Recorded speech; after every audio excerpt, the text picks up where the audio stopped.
a girl in the automotive world is definitely not easy. But I don't care because this is my passion and I plan to do this for the rest of my life.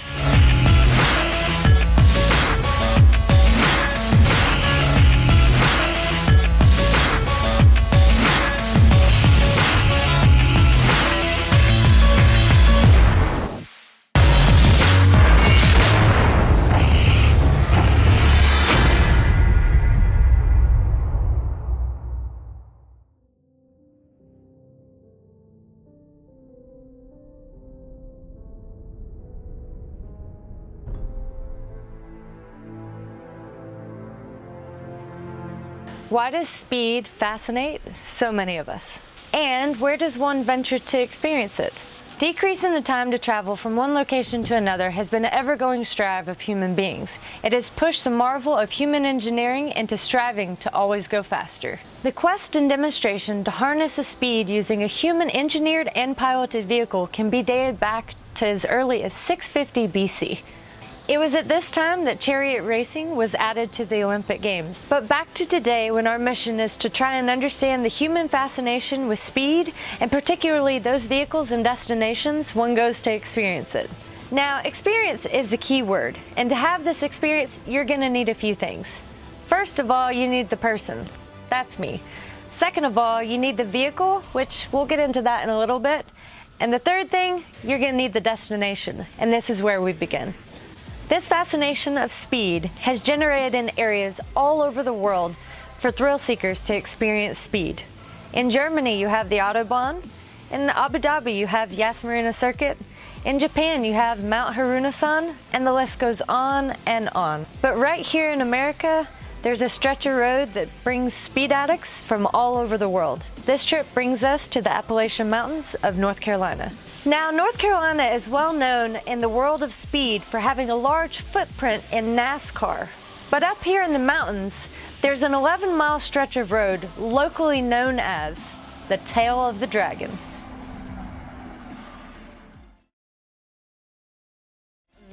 There's an 11-mile stretch of road locally known as the Tail of the Dragon. It begins on US 129 in North Carolina, snaking its way up to 1,800 feet in elevation, ending in neighboring Tennessee. The Dragon encompasses over 300 turns, with unforgiving mountain terrain on one side and sheer drop-offs on the other. Probably wouldn't recommend driving your family SUV or minivan on this stretch of road. So we elected to battle this Dragon with a production vehicle that dates back to 1964. It's come a long way since then, the Ford Mustang. This vehicle features Ford's rebirth of the 5.0 and produces just over 430 horsepower and 400 pound-feet of torque. Its wheelbase has been widened over its predecessors. Its chassis has an upgraded IRS suspension, Brembo brakes, and 19-inch offset wheels wrapped in performance Falken tires. It's a 6-speed transmission, so it's definitely a lot of fun to drive. Overall, not a bad list of goodies for a vehicle weighing in at just 3,700 pounds and a bang for your buck retailing at about $35,000. All in all, we feel this Mustang is a great candidate to conquer these fearsome curves ahead. But have we really heard the truth about this road, or has it been more like a fish story growing in size over the years? So being that we just arrived, we wanted to walk around and see if there was anyone that could confirm these rumors about this being such a perilous road and why. We ended up meeting with Ron, a local business owner who knows this stretch of road all too well. I'm Ron Johnson. My wife Nancy and I run the Tail of the Dragon. We are here at the North Carolina-Tennessee state line, just a half a mile from the Tail of the Dragon. Nancy and I started the business in 2000. We started on the side of the road selling t-shirts out of an easy up tent. We moved here in about 2006 to this location. We meet people from all over the world. It's really not work, it's really fun. We sell t-shirts, stickers, pins, patches, signs, a little bit of everything. The history of the road is quite interesting. Originally it was an animal track with animals following the path of least resistance through the mountains. And then the Indians followed that trail. And then the settlers came, and about 1930 it was finally paved, and today it's one of the most well-known roads in the world. The road does have its dangers. It's usually people that riding over their head or driving over their head get a little too fast, overbrake and go off the mountain. There's a couple spots where people really have to pay attention to. There's one of the most unique sections of road I've ever seen. It's called the gravity cavity. And you actually ride into a bowl and then come out. And we've seen quite a few wrecks there. Other than that, the wrecks are pretty well spaced out all the way across the whole 11 miles. Well, I said before, the road doesn't have that much scenery, but there is a pull-off where a lot of people gather. It's paved on both sides of the road. It's a scenic overlook of the mountains and the dam. Ron was able to enlighten us on his take why this road is so dangerous, yet such a magnet for thrill seekers. So we were told that the local sheriff's office patrol this stretch of road pretty regularly. We decided to meet up with the local sheriff's office ourselves and talk to them to get the facts on why this road can be so dangerous. I'm Lieutenant Randy Ailey with the Blount County Sheriff's Office Traffic Safety Unit. We're here at the Tennessee-North Carolina state line at the Tail of the Dragon store. Our presence on the Dragon is for the safety of all the motoring public that come here to visit or come here to commute. We keep 2 to 3 units there to hopefully keep people slowed down and keep everyone safe. The 3 main causes of wrecks on the Dragon is people speed, going too fast, people crossing the center line, and people getting distracted by looking around at the views, at the motorcycles on the side of the road and at other cars. And with 318 curves and 11 miles, you really don't have time to look around and enjoy the view. There are also a lot of natural dangers on this roadway. Some things people don't think about are the turkeys, deer, bears, hogs that can run out in front of you. We often have rock slides and trees that are blown over. This is all through the forest. And with this being such a curvy road, oftentimes you have a very short line of sight. And if you come around a curve too fast, you may not be able to get stopped for that boulder that's on the other side of the curve. We do have a lot of visitors here that aren't able to leave after visiting the Dragon. We have people killed every year, and it's usually due to speed or crossing the center line or running out of the road because they're driving too fast on that curve that's coming up next. This destination has claimed the lives of speed seekers and injured countless others. This still does not seem to deter avid thrill seekers from attempting their fate. With such an unforgiving history to travelers, we decided to ask a few of these thrill seekers what dangers they've experienced on this road. I think there's always some good stuff. There's always hard riders, there's people riding unique stuff, but it usually gets a little crazy up there when people take vehicles that shouldn't be there. A couple days ago we had a semi with a 53-foot trailer try and make its way through the Dragon. We ended up stopping traffic with a few of the guys in our group and escorting the truck through because they can't make the corners as steep as they are, and they end up taking up both lanes. If you come around a corner and meet a semi, it's not going to be good for anybody. Well, it was a long but productive day in verifying that this road is definitely something to take serious. Now, time to find a location, get checked in, and get settled. This area is well known for attracting more than just thrill seekers. Its beautiful mountains and area attractions like hiking, mountain biking, and river rafting attract people from all over. I'm not sure what condition the cabins are in, but I'm sure it's better than being in a tent in the mountains in August. We searched a few locations online and we found one called the Big Swag Lodge, located just a short distance away. So one of the reasons we wanted to rent this cabin out to folks and not just enjoy it as a vacation home is we really wanted others to come here, make memories, and really enjoy the area as much as we do. We're not able to come here all year round, so we wanted others to be able to come here and enjoy it. There's a lot of amenities. It's 3 bedrooms, 3 baths. You have the mountain, you have the hot tub, you have the fire pit. So there's a lot of opportunities to have a family vacation, do things that you wouldn't be able to do in a hotel. Some of the features in the cabin that we have are, we have the hardwood floors, we have 2 decks that wrap around. We have stainless steel appliances, we have 4 TVs, and the NFL package for those that don't want to leave their sports behind. So one of the things when people come to the mountains, they feel as though they have to leave everything behind. The one good feature about Big Swag is we do have a landline and we do have Wi-Fi, so you can always stay connected, do work if you have to remotely, and stay connected with your loved ones. If you wanted to look at this cabin in particular, you can go to bigswaglodge.com, and there we also have links to things in the area such as the Nantahala Outdoor Center and some of the amenities that we have in the area. So our scheduled time to run our Ford Mustang is actually tomorrow afternoon, which leaves us time today to explore the other area attractions. This area is known for some great river adventures, so we decided to head over to the Rolling Thunder River Company to find out more about it.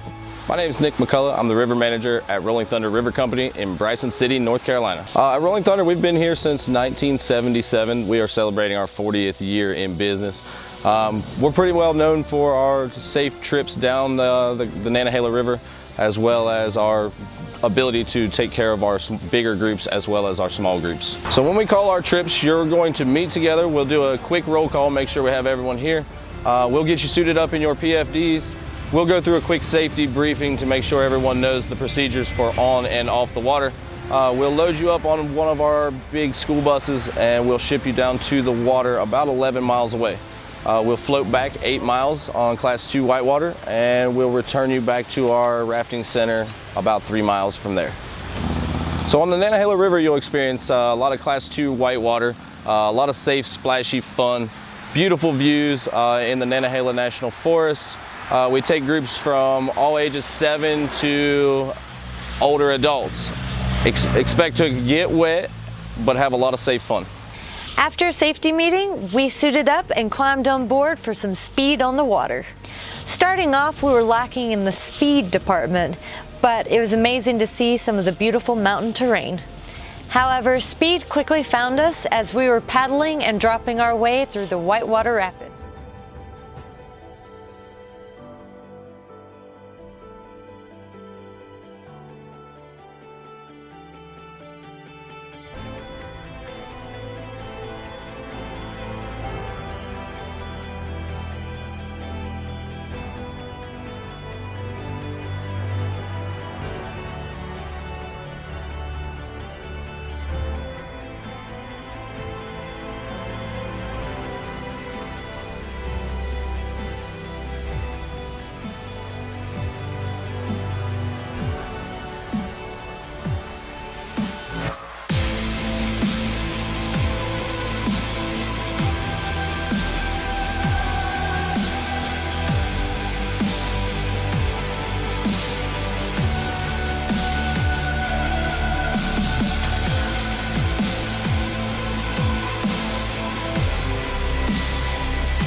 So I'm out here just trying to mentally prepare to tame the dragon.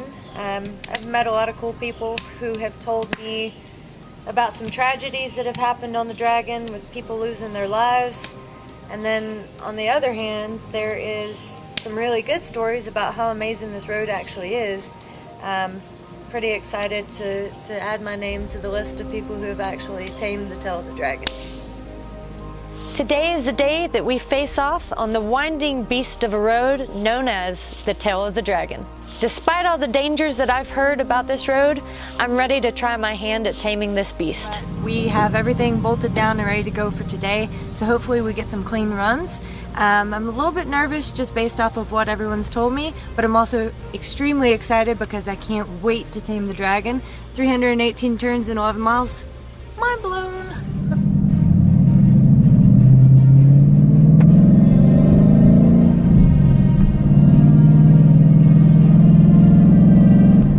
Entering the tail of the dragon. Let's see if all the tall tales are true.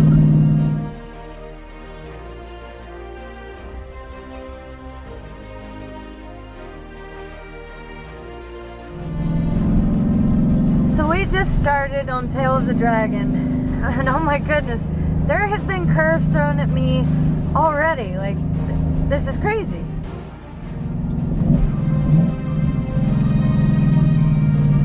Look at this turn, oh my goodness.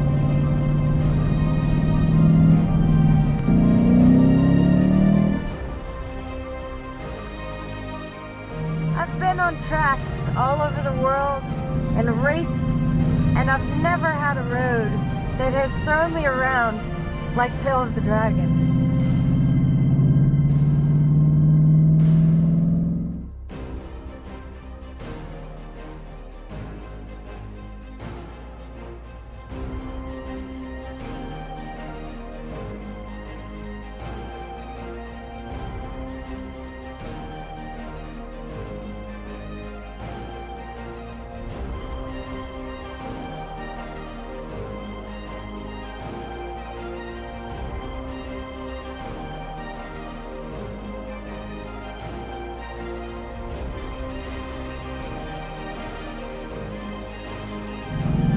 I can understand why this road is so dangerous. You come up to a corner and they're just completely blind. Oh my gosh. I do believe there's an overlook up here somewhere. I'm gonna try and find it so that we can take in all the breathtaking views.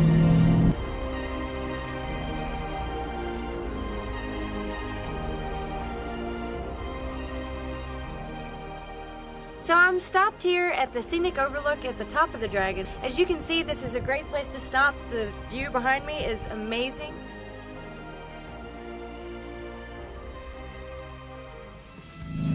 I can definitely say that the power and the handling on this Mustang is insane. It's like it was made for this road.